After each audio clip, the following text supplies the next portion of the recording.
Hey, so easy these days.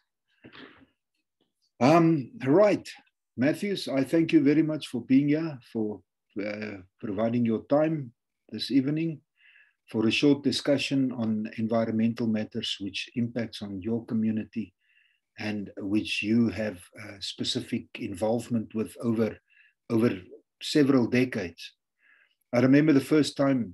Mining is not the only thing that you deal with, obviously, as we'll discover through these discussions.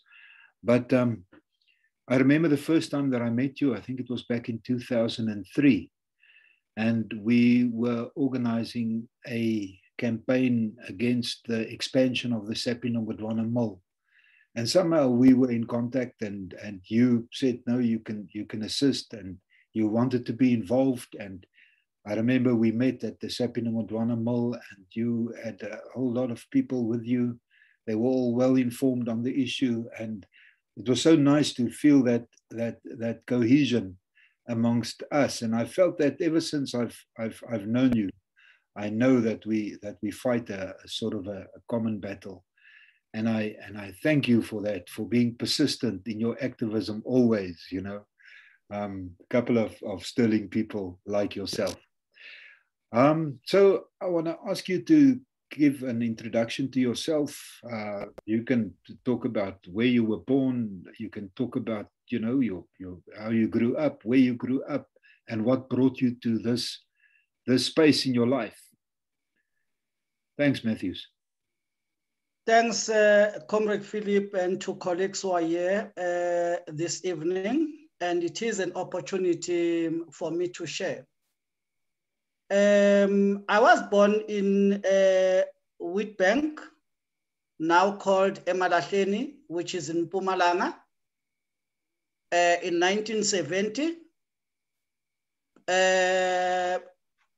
Then raised in White River, which is the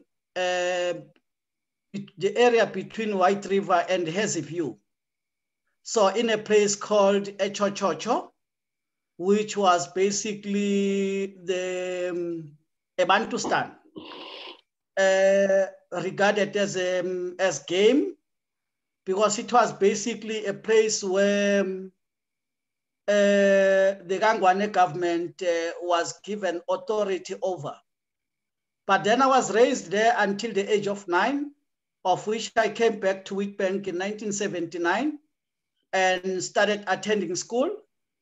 The reason why we had to come back to Witbank, my father was working in Witbank in a hotel, and my mother was originally from Witbank, from the Manalam Gibe, basically Ndebele tribe, which was based in Witbank, right down to, in fact, in the Highveld area. Between those years, I attended school in the KwaGuqa township from primary up until secondary. But it was in the 1980s when one became an anti-apartheid activist.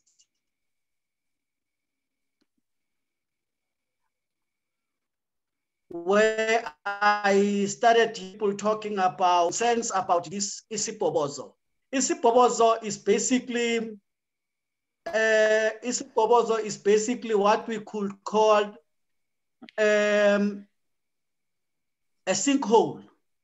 So one set out to go and investigate as to what is this sinkhole, what is this isipobozo, why are people crying and complaining about isipobozo.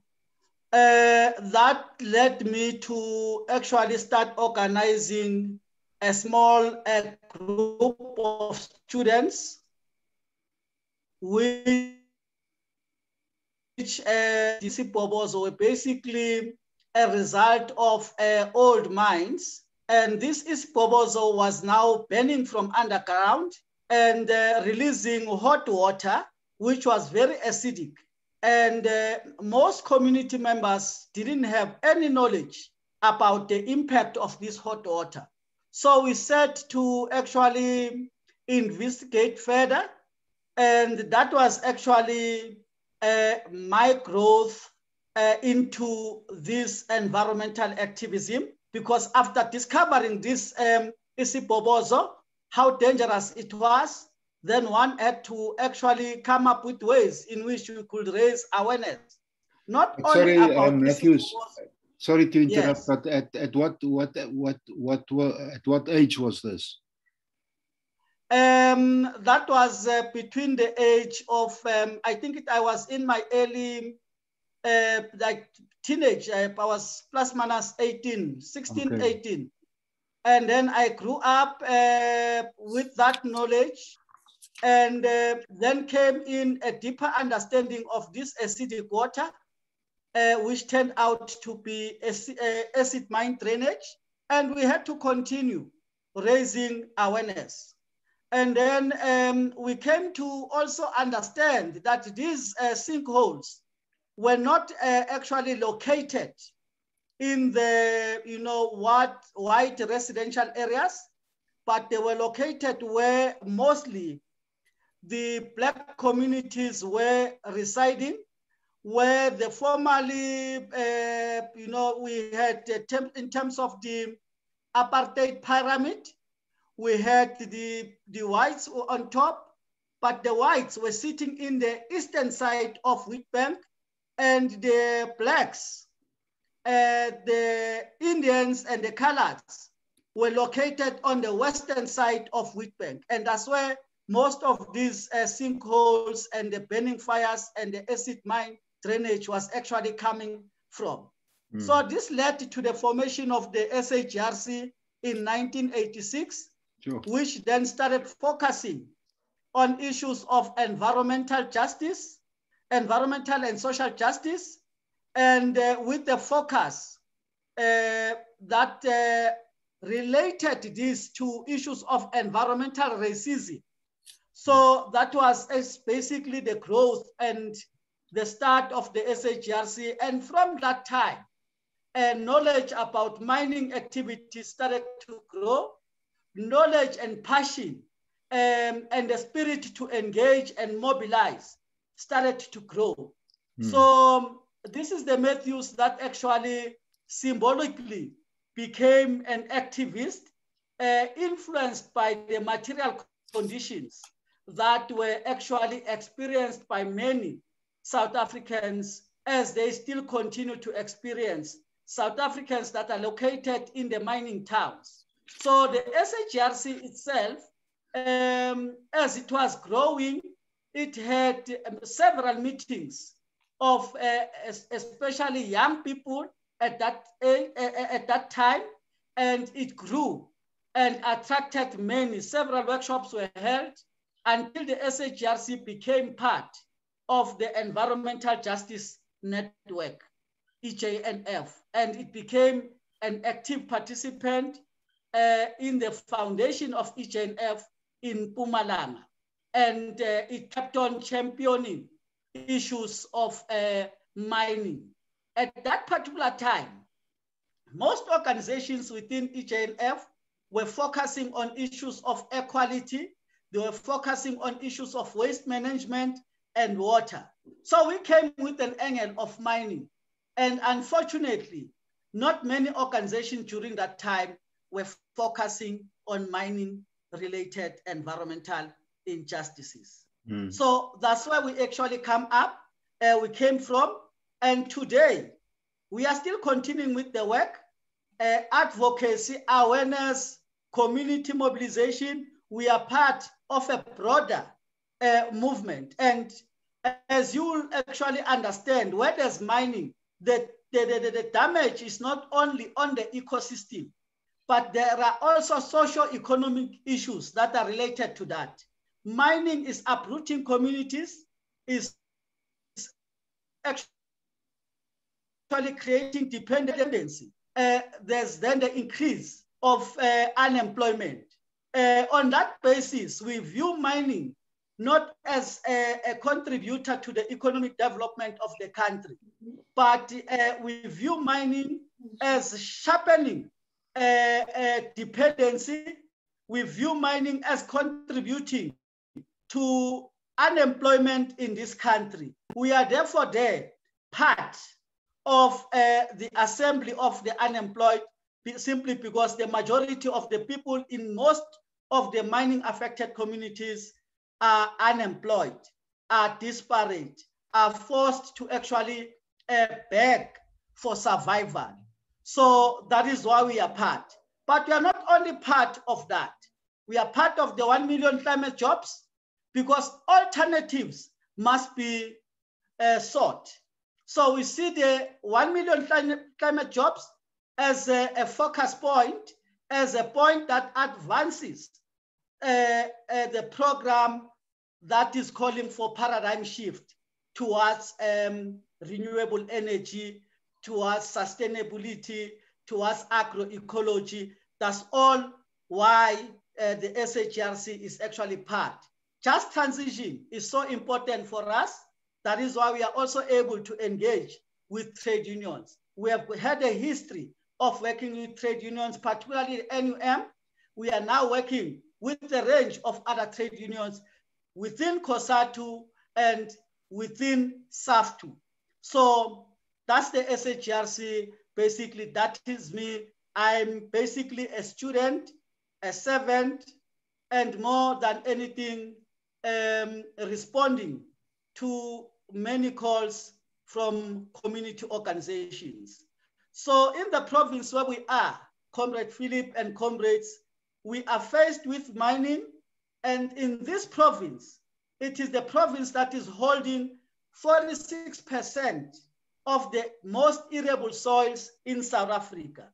So that 46% is attacked by mining activities. Not only by mining activities. Remember, mining itself destroys the quality of the soil. Mining itself exposes the fertile soil to soil erosion. Matthews, I'd like to stop you there, because we'll, a little bit later, I want to talk a little bit more in depth about those impacts that you mentioned. But I want to go back to your activism work and your work as an activist. If you, because I know you've been, for example, to Germany for some talks in Germany. Your advocacy is not only in South Africa, but you also your voice is heard internationally. And I would like you to just talk a little bit to us about that. You know, your work in other countries in terms of spreading the word and making people aware of the. I've lost you there a little bit. Just if you can just talk to us a little bit about your work abroad. For example, when you travel to Germany, I know that you've been to Germany to advocate on behalf of the communities that's struggling with mining. So if you can just talk a little bit about those experiences. Thank you, Comrade Philip, and to comrades. In Germany, I've been there on several occasions. One, it is the Dutch energy companies that are buying the coal from South Africa, which is the first grade coal. It is the coal that is taken over to Germany. And basically my first visit to Germany was to actually share with the Germans the difficulties that we are experiencing as communities that are coming from the coal mining areas.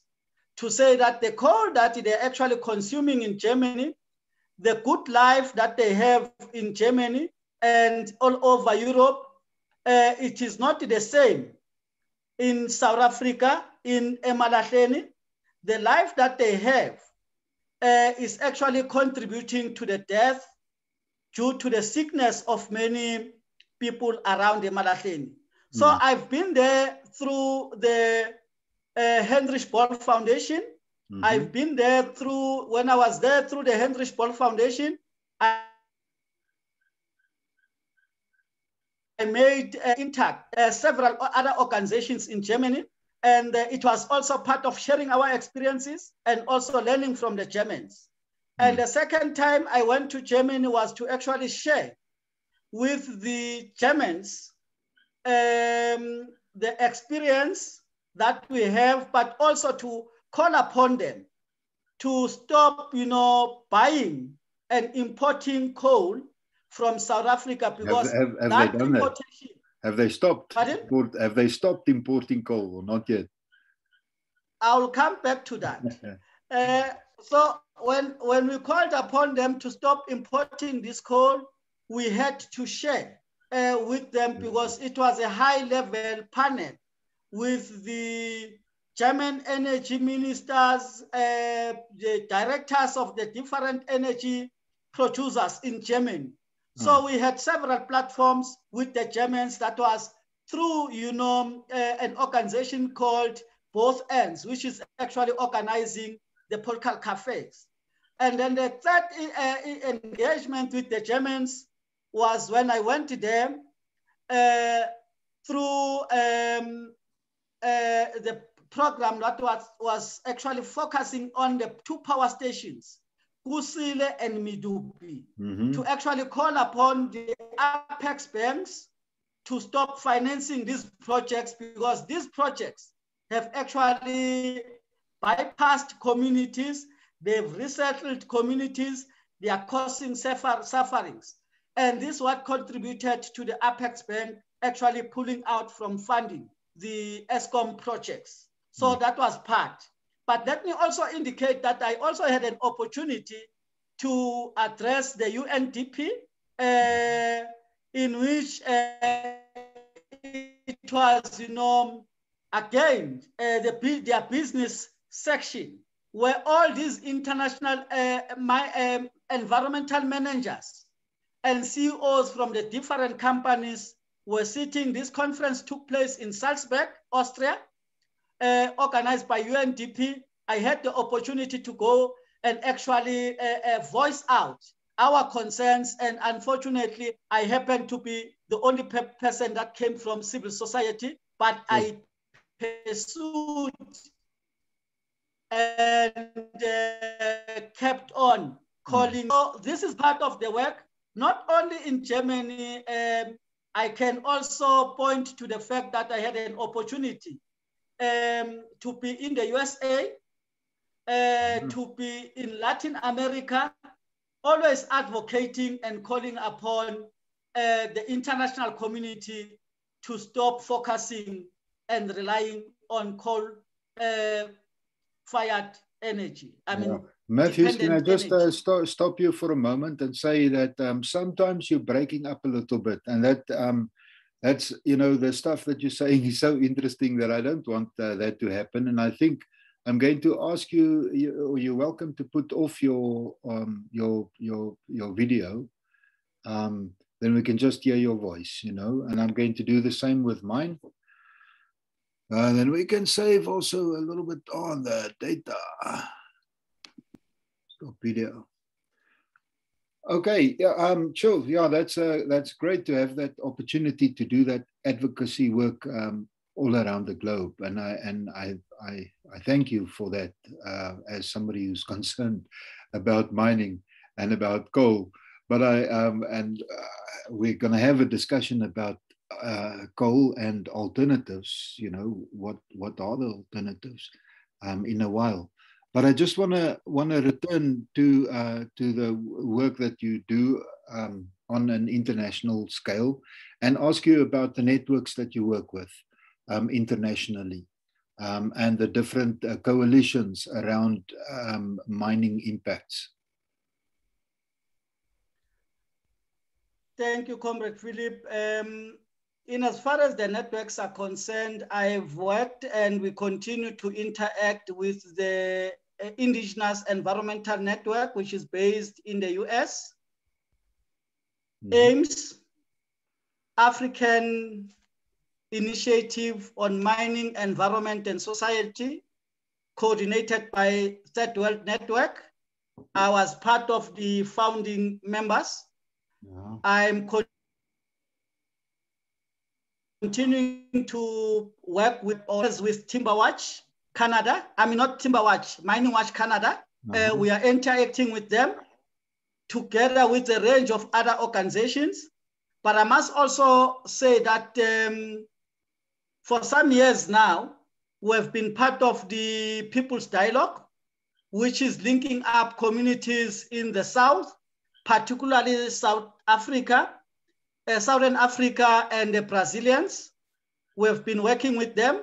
We have been part of SAFCIN in the region.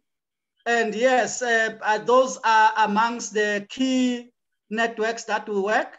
And we have interacted quite a lot with IANDRA and published what to pay South Africa and all over. Okay. Sure, yeah, that's valuable, you know, because it's in these networks that you also find, your voice in a way becomes amplified when these networks take up the causes with which you struggle. I would want to ask you, Matthews, if you can identify a couple of issues, environmental issues. I know the first one will be mining. You can talk about that a little bit, and then we can later talk a little bit more in depth. And then I want to ask you also other environmental issues in your area that you realize your people and constituents are struggling with. Thanks, Comrade Philip. Yes, you have correctly said it. Mining is one of our biggest challenge. Water, because mining destroys all the water sources. By so saying, I refer to your water table, I refer to the wetlands, I refer to the rivers. Mining is a total destroyer of the ecosystem. It's an area of our focus, a concern. Mining destroys the quality of the soil. It destroys life in the soil because the soil becomes acidic. You cannot produce, but despite that, the soil becomes so loose. We are losing in South Africa annually over 500 tons of fertile soil. And that soil flows to the ocean. It cannot be recovered. No. If you calculate the amount of soil that we are losing per hectare is 12.5 to 13.6 ton per hectare per annum. No. That is against the rate of soil formation. So this is the reason why, because soil formation can only give you about 5 tons per hectare per annum. That is the natural soil formation. So if we are losing 13.6 or 12.5 per hectare per annum, there's an imbalance there. That means the country is gradually flowing into the sea. Yeah. We are losing the soil fertility, and coupled with that is the acidification of the soil. And when that happens, it kills the worms, it kills life in the soil. What basically comes with is the fact that an ordinary person like me or you cannot be able to produce from the soil, not unless we apply or we make use of lime, which is so expensive. Both of us cannot afford to always depend on lime, and fertilizers. So that also affects the quality of the food, but more so the price of the food. So food becomes very expensive. When people are unemployed in their numbers, they cannot, even if they have pieces of land, they cannot produce for subsistence purposes. Yeah. That is a big challenge for South Africa. And that is why even the commercial farmers are actually abandoning this, because the soil is lost. So it's all because of what? Timber mining in this province, in this area, and mono agricultural activities. that are coming as a result of this huge commercial farming taking place, a place which is dependent on fertilizers and lime. Yeah. But the worst part of it, the timber plantations are a serious problem in this area. So all of this combined, we can do a study, we'll come to our own shock, because mining opens up the areas, it clears off the land, they remove the vegetations, and they lie to government, they lie to everybody to say, we are stockpiling the topsoil. After our mining activity, we are going to do backfilling and do revegetation. That is not the solution. The solution is when we actually protect, when we reduce our dependency on mining. So that could be the solution. So the major concerns that we have are those, but also in addition to that, the fact that people are still migrating from rural areas to the urban areas in search of employment in these mining towns has given us so many social challenges. Today in Emalahleni, we've got vigilante groups. Today in this province, we've got vigilante groups that are armed and terrorizing communities. These vigilante groups have sought it as a simple way to actually position themselves amongst the leading political party, that is the ruling party, which is the ANC. You will find them in the ANC, you will find them in the EFF, you will find them in all these political parties. That's where actually they take cover. And when they come out, the communities are the ones that are suffering. So in an actual fact, the biggest challenge still remains the social, that is the movement of people from one place to another in search of that which is not there, because the industry has changed its form. So we have to reorganize and actually focus our attention on alternatives. Sure. Yeah, that's a big challenge, and a challenge that you've been devoting most of your life to trying to achieve. So if I remember then correctly, you identified mining as one of the biggest challenges, which leads to soil degradation, to impacts on water, to acidification. You mentioned a large-scale agribusiness with lots of chemical use. You mentioned, of course, timber plantations with their impacts on the natural integrated environment. And then you also mentioned the fact that, I mean, there's so many people that's migrating to the cities from rural areas. And I mean, that is kind of really a big problem, because we need, you know, the complete reverse of that. We need people to be productive in the rural areas, you know, to be able to farm and to produce abundant food.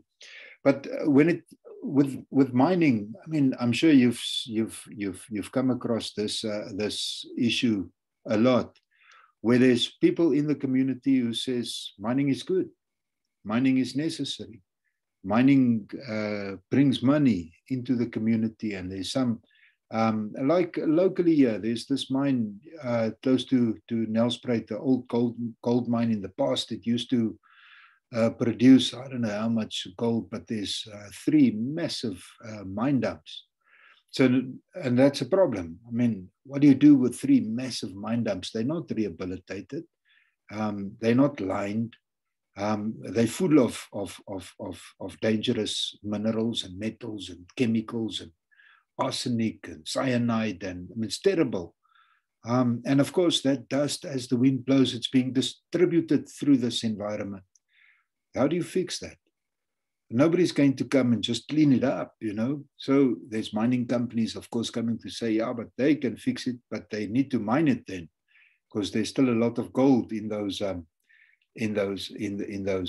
dumps, like mountains, you know.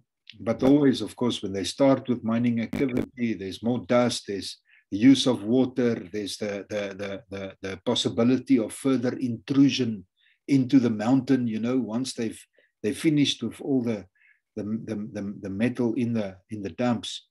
But of course, some community members, local community members who own the land, they support the mine, say, yeah, but they must come and mine.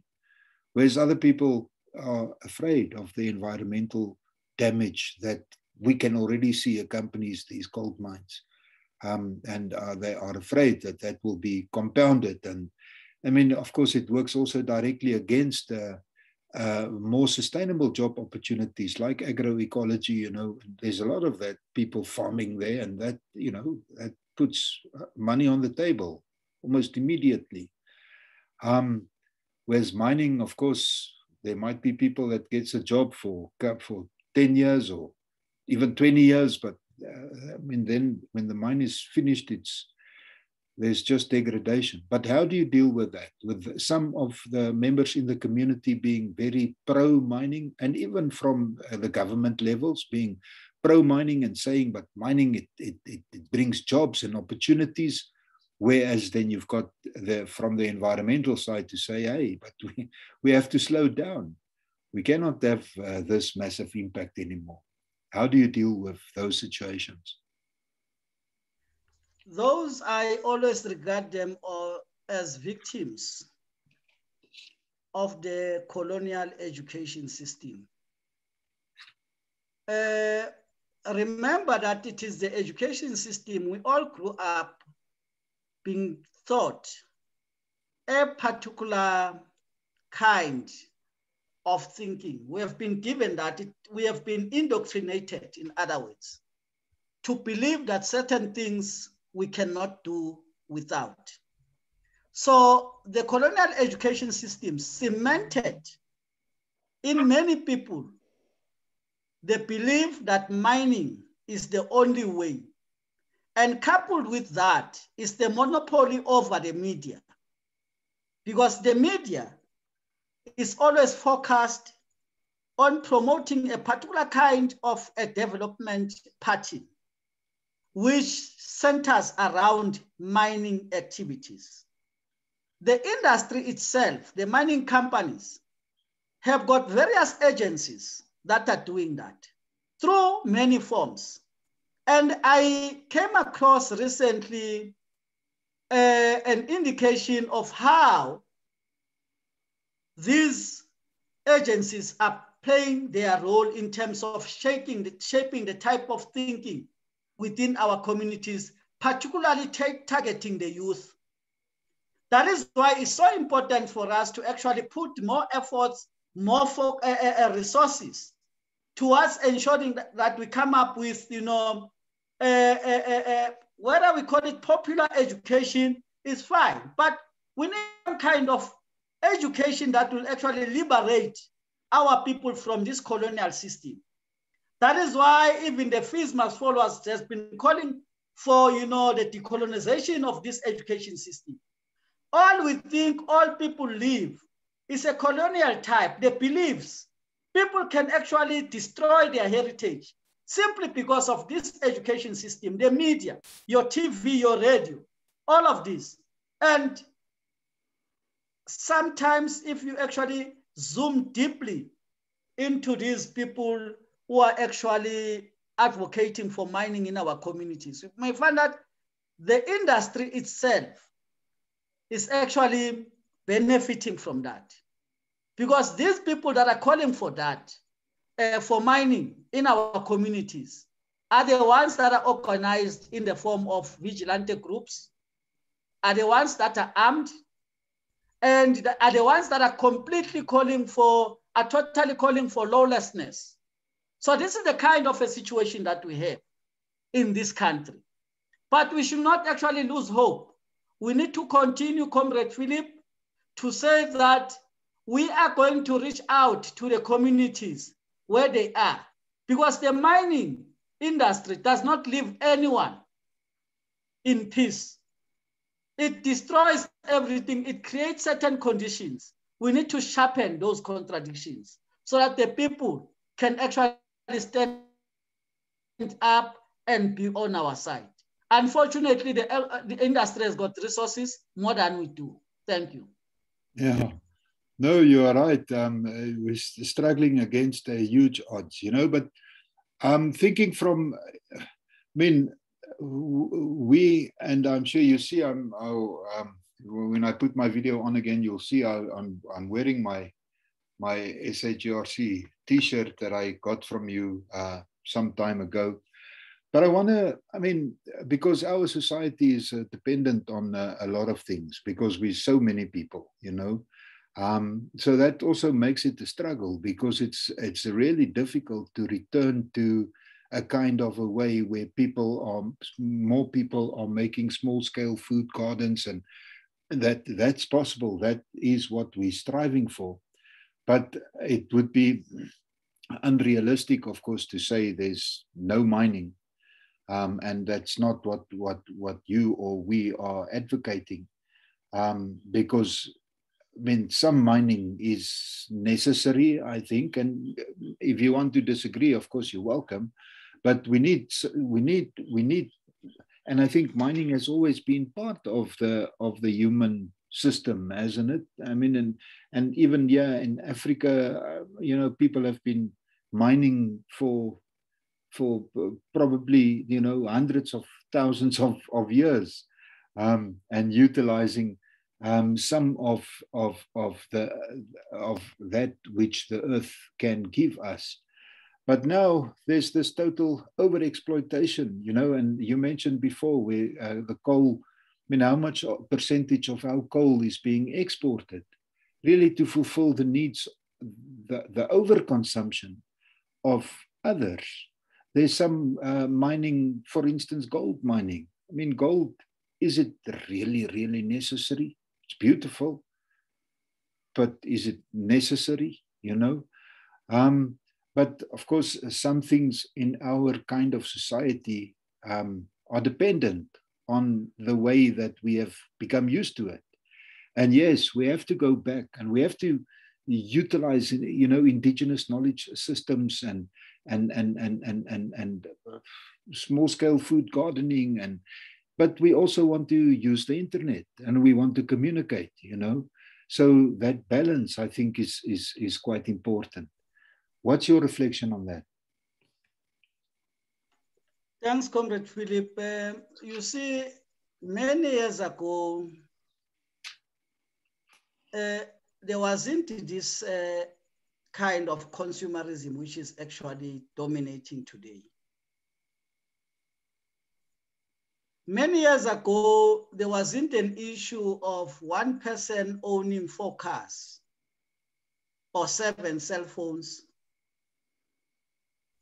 Many years ago, there wasn't the production of so many products that are disposable.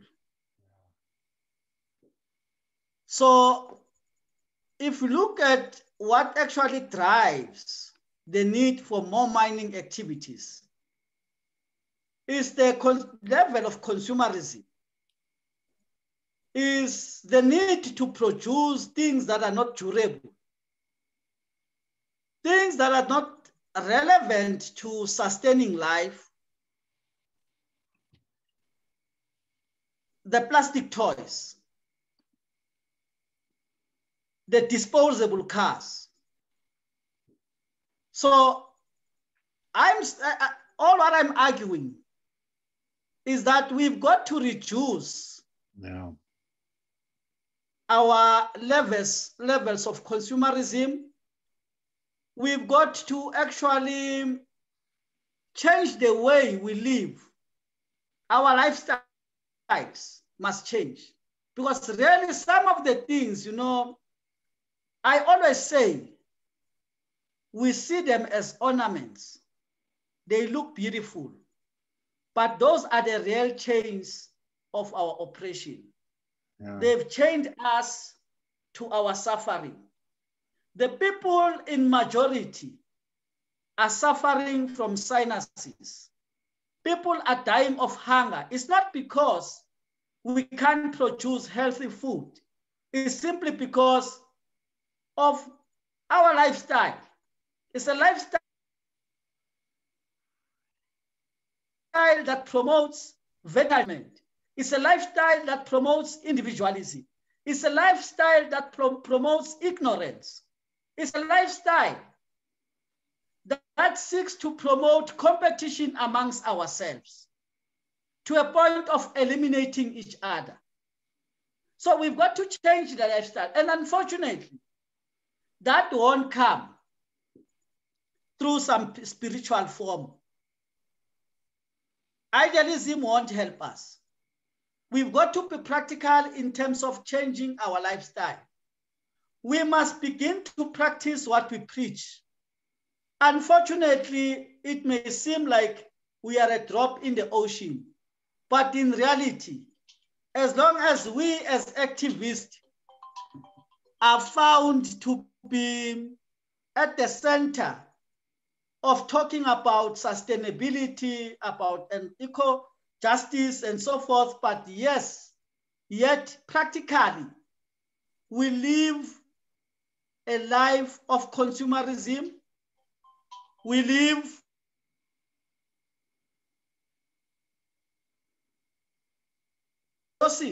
with what we practice. So that is the biggest challenge that we've got. Tell me. So we've got to struggle with ourselves. You're right. You know, we must look in the mirror and see that we are part of that problem. By the way, this whole COVID thing, you know, it's been interesting, the impact that it's had on the aviation industry, eh? And how international sort of leisure travel has ground to a kind of a halt in a way. You know, I don't think we will ever see those big jumbo jets again. How has COVID impacted on, what's your reflections on COVID? Well, unfortunately, it has had its own negative effects. It has created fear amongst our people. It has restricted our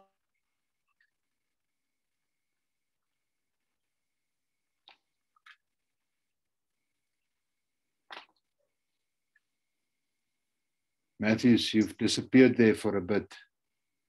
Okay, I was saying that in a way it assisted the advancement of this individualism because it confined people in limited spaces. People could no longer socialize like they used to do. But on the other side, it has reduced the amount of carbon emissions. Yeah. When it comes to our mobility driving around all over. But what is worse is that the industry itself has not stopped their carbon emissions. They've continued, mining continued to destroy. And we know very well, the truth is that the more you touch on your biodiversity,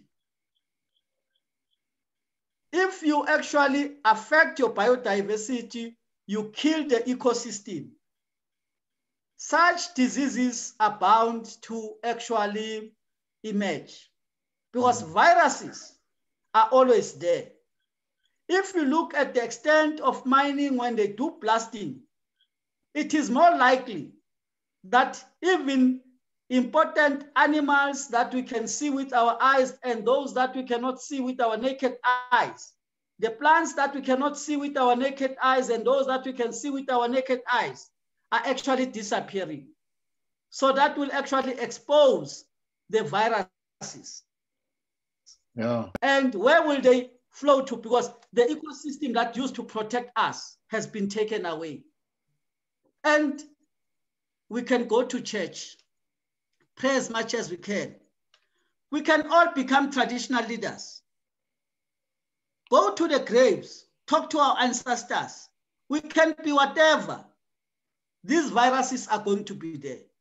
The truth is not being told, but unfortunately, we are made to believe that there's better lives somewhere. We are made to believe that we are sick simply because our ancestors are angry. There's nothing like that. There's nothing like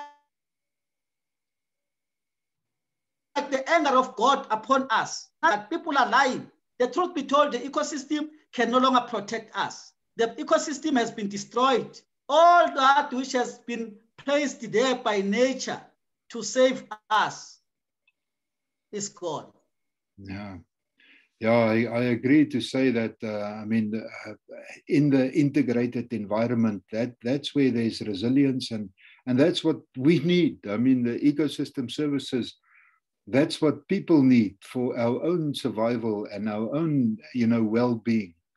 So it is incredible that we've been breaking down the resilience, And in our previous interview with Dale McKinley, we also spoke about that, how degradation of the environment has led to these diseases becoming more widespread.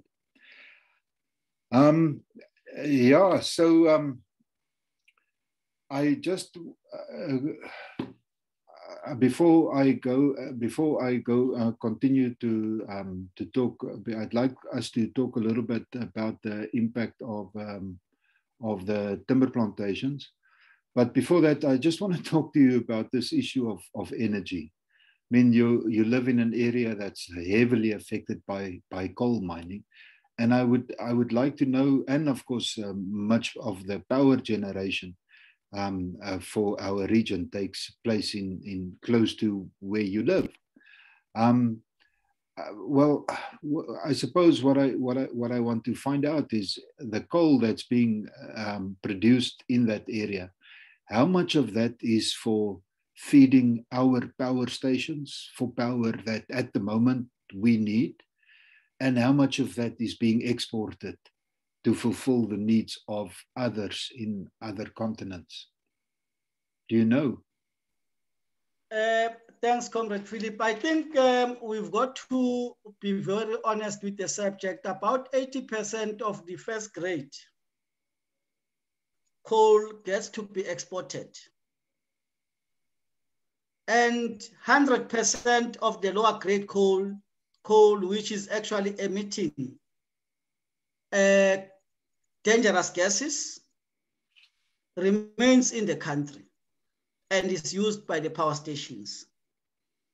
Now of late, there's been a tendency to actually go to the old discard dams and reprocess the old discard dams. Coal, which was actually identified through well-established laboratories, not to be suitable, not to actually burn. That coal is now, that discard coal is now taken to the power stations. It is the coal that is still refusing to burn there, to an extent that Eskom will be forced to actually use diesel to make it to burn. So when you hear them talking about diesel that, you must know very well that they are burning the discard coal, which is coal that was actually thrown away many years ago. They are reprocessing the dump, and this is the coal that is actually giving rise to the high gases around. This is the coal that is responsible for the load shedding in the country. In an actual fact, if one is to put it short, the South African government is involved in an activity of economic sabotage to itself. Yeah, it sounds crazy to be exporting 80% of our highest quality coal. If you bring to the table all of these massive costs on the communities that become sick and that has to, go to the clinic, and that, the environmental destruction, the fabric of the society being broken down, all these are costs which are difficult to quantify. Suppose it's much easier to know how much dollars a ton of coal is worth.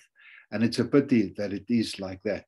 Do you also sort of advocate on those issues? I suppose you obviously you do, but to say that we should the government shouldn't export this high quality coal. How do you reach out to government? And has some of that reach out been successful? How are you accepted by government? Do they listen to you? Do they take you seriously? Department of Minerals, Energy. The Department of Minerals is a very, very difficult department to deal with.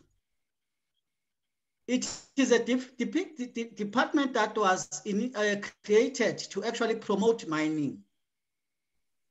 And it is unfortunate that most of these mining projects are getting, approval from that department. Approval that is actually ignoring environmental affairs, is ignoring water affairs, all the water regulations. The NEMA, which me, you, Brian, and everybody participated in shaping, is being ignored. It is the very same department that is actually promoting the polluter get paid principle, not vice versa. Isn't it that we advocate pays? Yeah. The department is calling for the polluter get paid. Yeah. So it is a difficult department. But most of the officials in that department, including the Polka leaders, are the ones that are actually betraying communities. Because how do you become an official in government and paving your own way to be a mine magnate one day? How do you become an official in government and pave your own way to be owning a timber plant somewhere one day? So it's actually a situation where a criminal gets employed in the police service to ensure that crime increase. That's the situation that we have.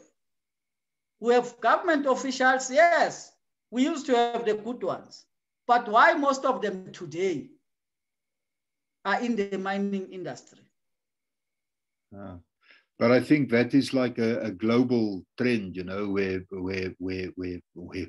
people want to jump onto this train, and mining is one of the things where people make billions and billions, But I want to also just quickly talk about energy and just. I'm interested in renewable energies such as solar and wind and all of that. But I know that because I've tried to put some solar power for our small little business, and it ended up being impractical and basically very expensive if you wanted to do it properly. Then it's not cheap power. It will take many, many years to pay something like that off, And I've also, I don't know if you saw that movie, what the Planet of the Humans, something like that. But it's a really interesting look at renewable energy, and now it's not really that renewable. I mean, even solar panels, they have to mine very fine grade quartz to be able to produce them, and they made in a process with coal again. So and they don't last forever. And of course, solar power depends upon batteries, which also don't last forever. I know that the batteries are improving. For some of the improved batteries, they're really expensive, but it's not. I don't think it's that renewable or sustainable at all in the way that it is currently, and also these massive wind generators. But this Planet of the Humans, if you get an opportunity to watch it, maybe you have watched it. It's that Michael Moore, who's very critical, or in this movie, quite critical on renewable energy. And thinking, how do we power ourselves and our communities and our society into the future? I hear what you say in terms of that we have to change our lifestyles and become, we can do with a lot less. But I suppose we would still need some form of transport, and we still need some form of power. Now, I know that if we stop exporting 80% of our coal, we'll have a lot of coal that will last us for a long, long time, obviously. But with all the pollutants associated with coal, I mean, you know very well, and you've described already some of the impacts. I want to ask you if you know about what's your thoughts on nuclear energy. And I know that the conventional nuclear energy is where they burn or they utilize uranium, but there are other methods where they use thorium, which is much less radioactive, and it's much less the waste. Do you have any insight into that? What's your thoughts generally on power generation through nuclear energy as an alternative? Thanks, Comrade Philip. I think the alternatives are not going to be alternatives if our lifestyles have not changed. One, renewable energy in an environment where power generation still remains power generations in order to make profit is not going to assist. Renewable energy where it is not socially owned is not going to be a solution, because that renewable energy is still going to be operating like the current Eskom, leaving out or excluding many South Africans or many communities and expecting these many communities to pay. So it's not going to be a solution. We need a solution that is going to be participatory, very informative, transparent, so that we take decisions very conscious as society. One, I will say, yes, if you look at renewable energy, it still has got challenges because it's still forecast. Most of it will actually depend on deep sea mining, which is another environmental problem.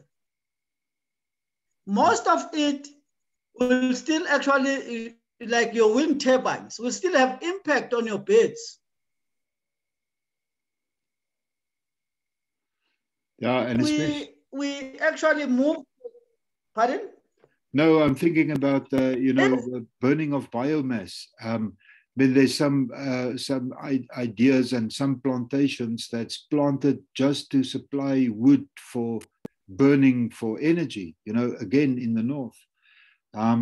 There's these projects where they are harvesting the biomass from countries like Namibia, bush encroachment. So there's like we have here in our region as well. You have lots of trees coming up in the environment where there used to be more grassland. So some of these trees are invasive and they need to be controlled. So there's now big projects where they want to use this invader wood, cut it and send it to Germany to burn there, to produce energy, and then call it clean and renewable energy because it's from a sustainable wood source. So obviously that is not something that we can support at all. So there are still many struggles when it comes to how do we power our future generations.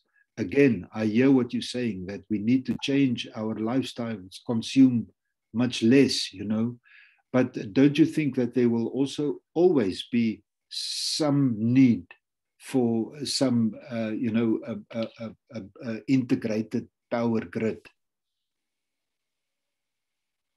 Comrade Philip, there has to be a way where certain activities will have to be participatory, transparent,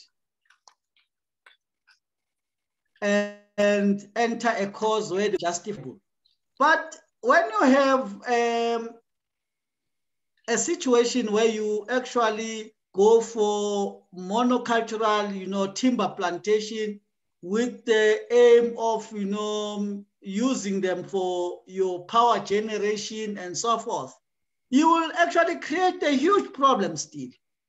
Because your soil erosion, exactly, you will have a serious problem because of your biodiversity.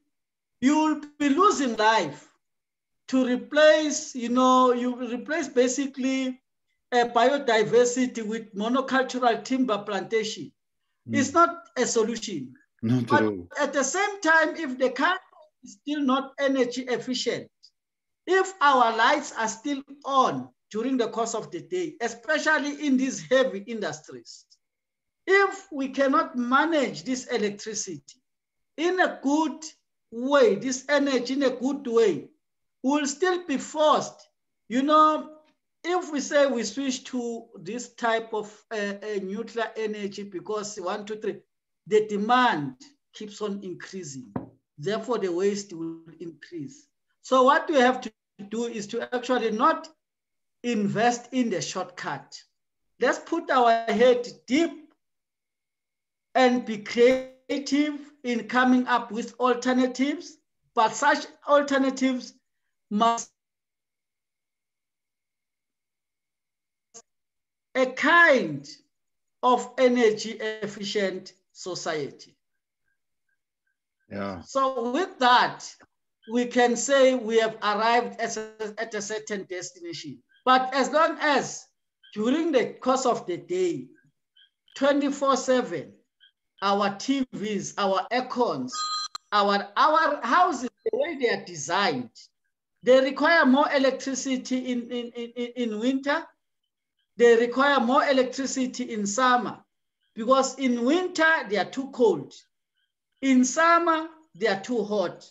It's either you must have your aircon or your fans running the whole day. It's either you must have your heaters, even you must actually have heated tiles. It's not going to help. So society must actually change. Retrofitting is a must. Redesigning everything is a must.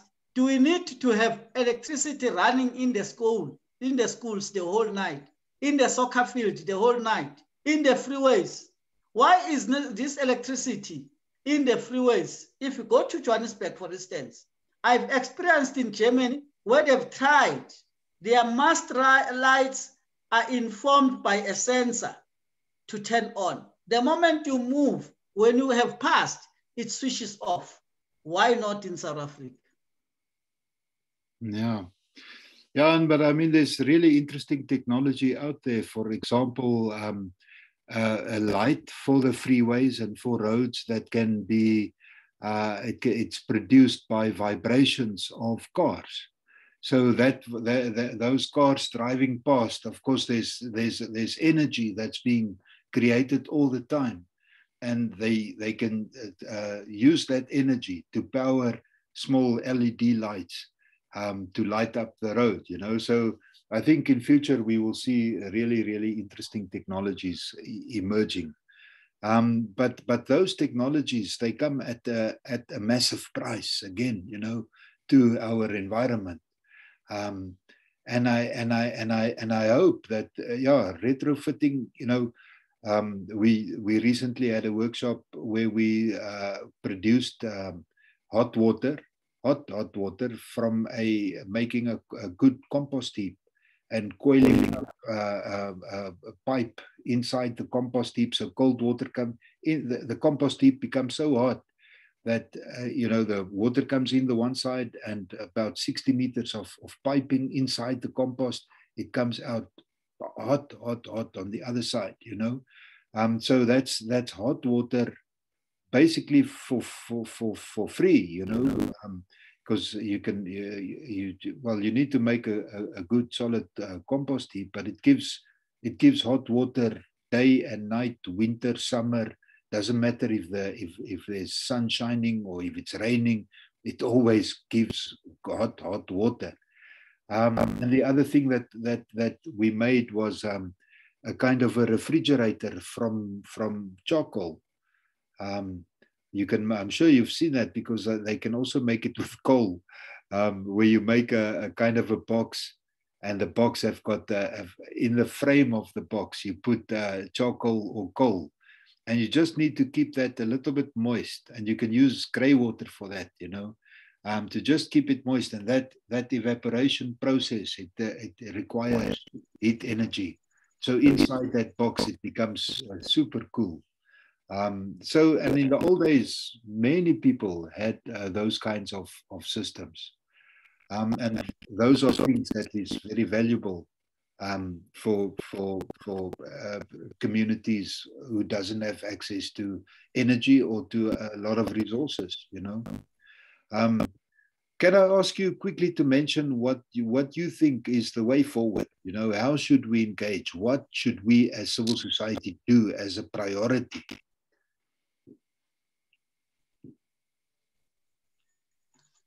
I think very, very key for civil society organization is to actually come up with a program where we even target the town planners. We target those that are also involved in the, design or the drawing of the buildings, because those ones are also informing what type of material must be used. So we need to come up with ways that we can also target them. Because if our housing designs changes, if the material that we use in building our houses, because remember the current houses that we have are so dependent on mining, complete mining. Yeah. The bricks is mining, the roof is mining. It doesn't matter whether you are using corrugated iron or you are using the tiles. Yeah. We have so much ignored that which is provided by nature, which is the very same grass. But at the same time, what the system has done, the prices of a thatch roof have skyrocketed. Yeah. So we need to get there to say this grass is actually provided by nature for free. Why is it not accessible to South Africans in a cheaper way?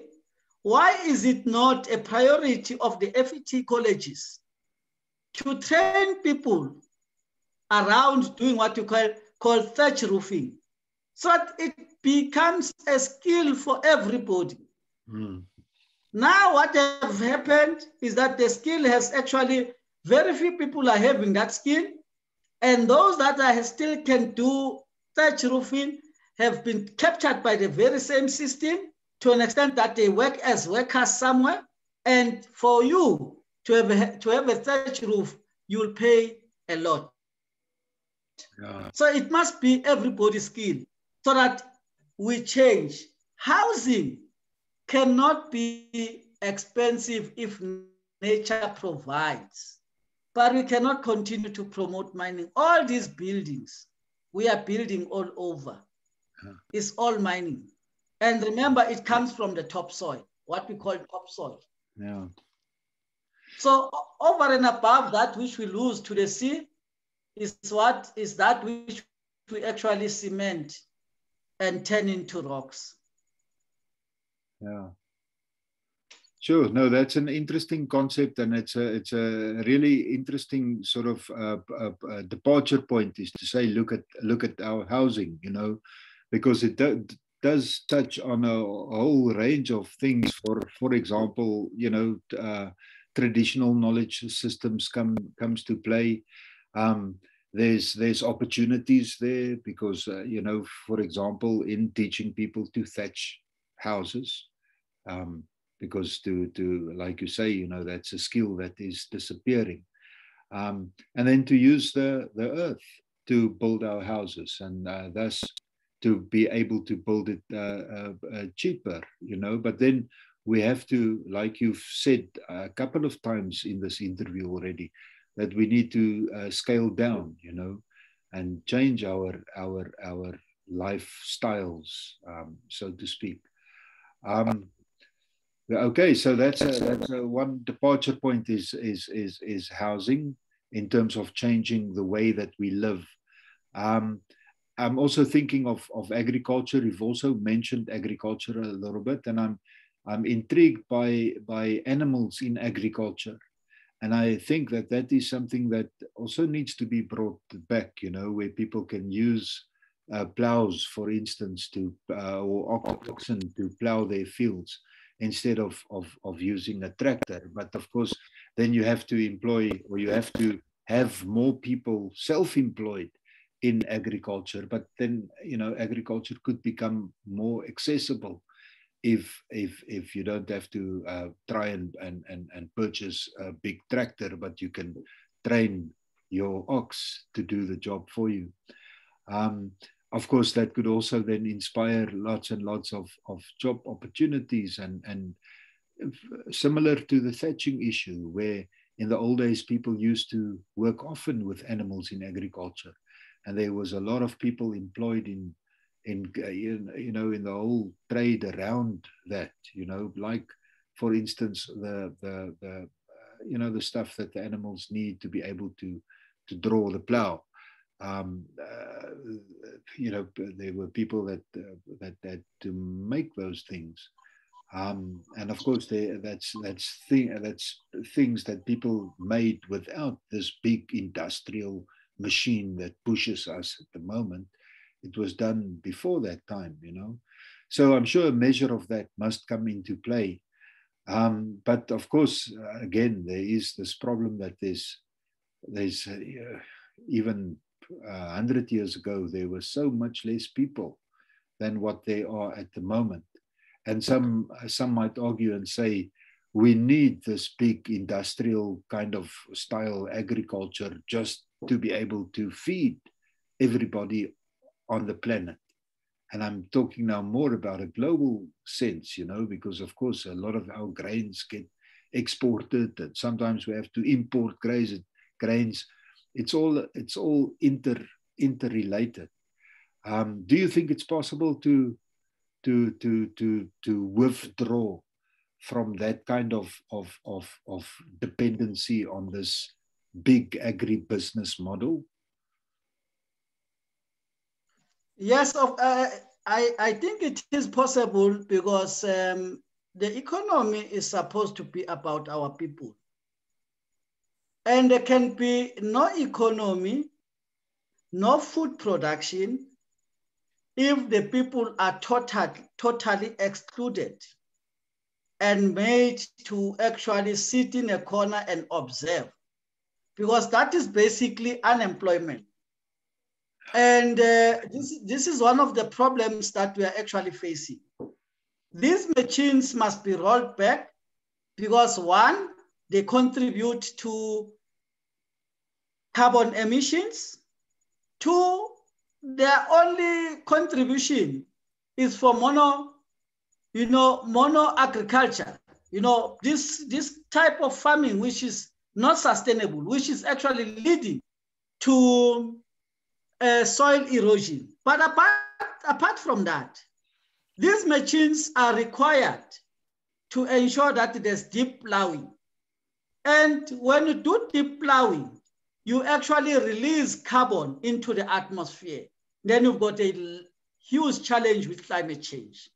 So what you need a system that is labor intensive, that brings everybody to work and work on the land.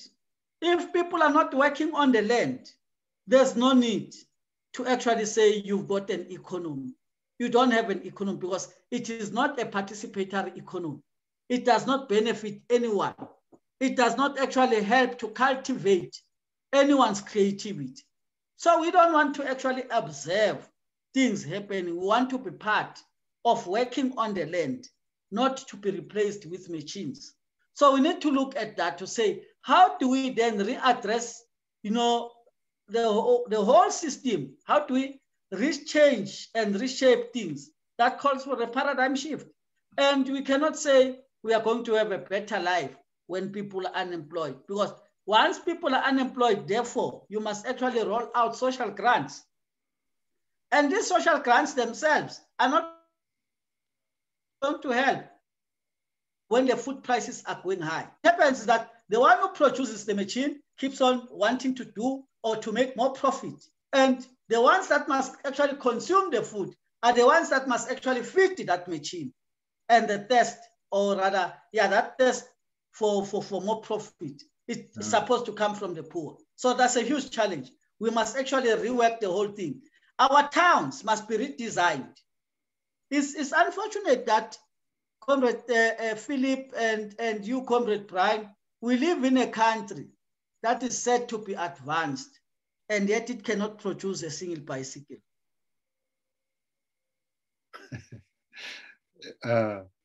I think, if there's a will to do that, there, that's the thing. There must be a will, and then we can do it. I mean, Brian, if you want to, it's nice to see that you are still around. I'm enjoying this discussion with Matthews. Of course, it's being recorded and will be up on YouTube. And I've seen that your videos also had quite a number of views already. People are watching these things. Do you perhaps have any comment at this stage, Brian? We have another 10 minutes.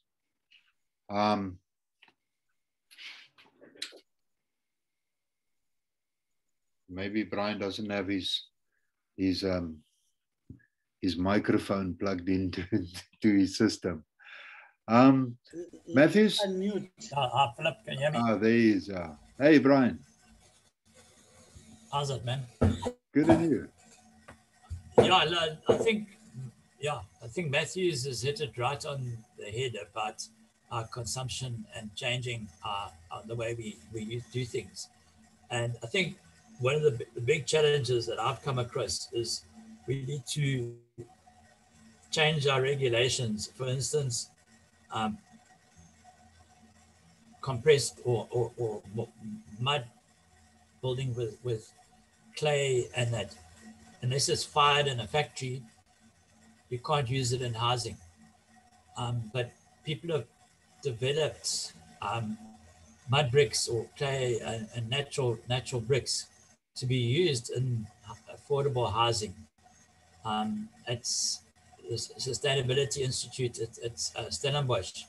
They've done the pilot projects of building block houses, incorporating solar energy and into those houses, putting them in the right direction, so that they get the maximum use of sunlight for heating. So you don't need expensive interventions.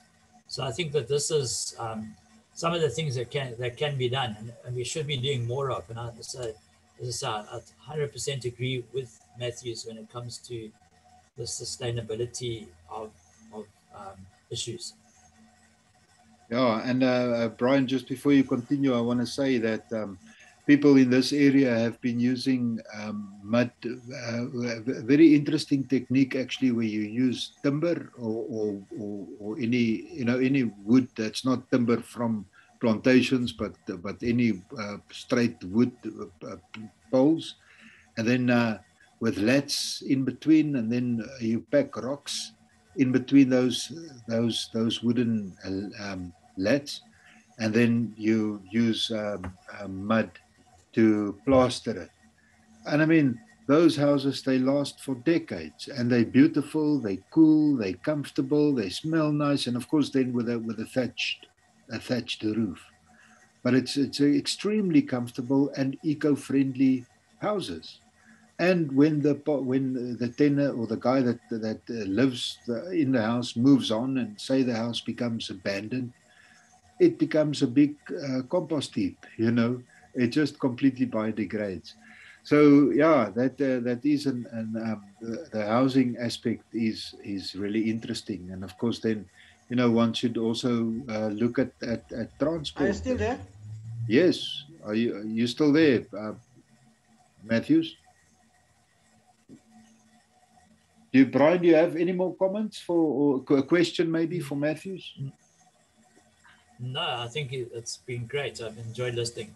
Okay, great. Then Matthews, I want to ask you to just deliver if there's any more. I mean, we talked about some of the issues that you say we need to focus on now. One of them was we need to look at housing. Is there some other issues that you want to mention that we as civil society can do to? My point is, or what I'm trying to get to is that, I mean, I've been involved in the timber plantation sector for many, many years now. And it seems as if they're still just doing what they want, you know, and they're still having, not only is the impact still there, but the impact is intensifying with successive rotations of monoculture plantations, you know. And it seems as if the interventions that we've tried, I think, well, you know, it's not enough. I know that it's not enough, but what I want to find out is what should we do to become stronger as a civil society? What do you think, in your experience, has worked when we try to influence the way that industry work and that this model that we are in? We're challenging that model. What is effective strategy?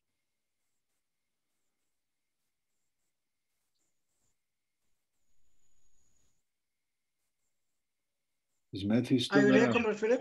I hear you, yes. Yeah, I'm here, but I'm still, I'm actually struggling with the network here. I'm losing quite a lot, but okay. Let me attempt to say one of the things that one must actually clearly put out there to communities. These timber plantations are like mining companies. They dislocate communities, and where communities are forced to live nearby the timber plantations. Are you still there? Yes, I'm still here. Where communities are forced to live nearby the timber plantations, neither do those communities benefit from the timber plantations in the form of housing. So whether they actually rotate or they do whatsoever, it still does not benefit, it still does not save our fertile soil from being eroded each time there's erosion. It still does not bring back the biodiversity. And the timber plantations, truth be told, they live, you know, there's a process amongst the plants, which is called the process of allelopathy, where this plant will actually excrete something in order to kill the other one. So these monocultural plants are actually killing the local indigenous plants through their excretion. So they cannot live in symbiosis. So that fact must actually be told to South Africans and to many communities, because some of these timber plantations are responsible for the failure of many agricultural or subsistence farming projects in this province. So the truth must be told. And if we look at where these timber plantations are located, yes, it is in Mpumalanga, but they run down into Richards Bay, right down to KwaZulu-Natal. All those communities have lost out, but they are losing the soil, the fertile soil, they are losing the land, they are losing the water. Yeah, and in they are losing the Swaziland biodiversity. In Swaziland, and Swaziland as well. No, it's so you that know, is the truth. This issue of that is the truth that must.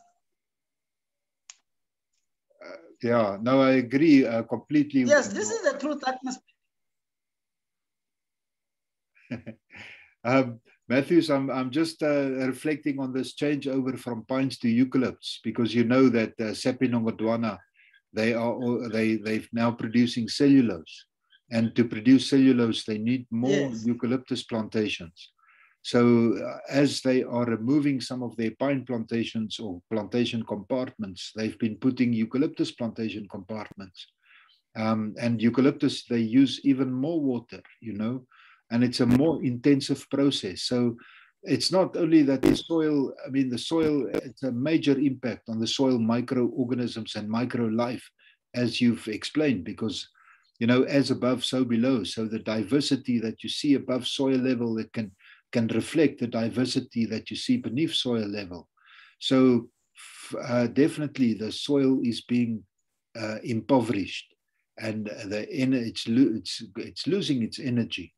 Of course, it can be rectified by, again, diversity. That's why in the timber industry, we advocate for a diversification, you know, using indigenous timber species, longer rotation, higher value products, utilizing the understory, getting some indigenous herbs and other crops inside those plantation compartments, bringing back animals into agriculture.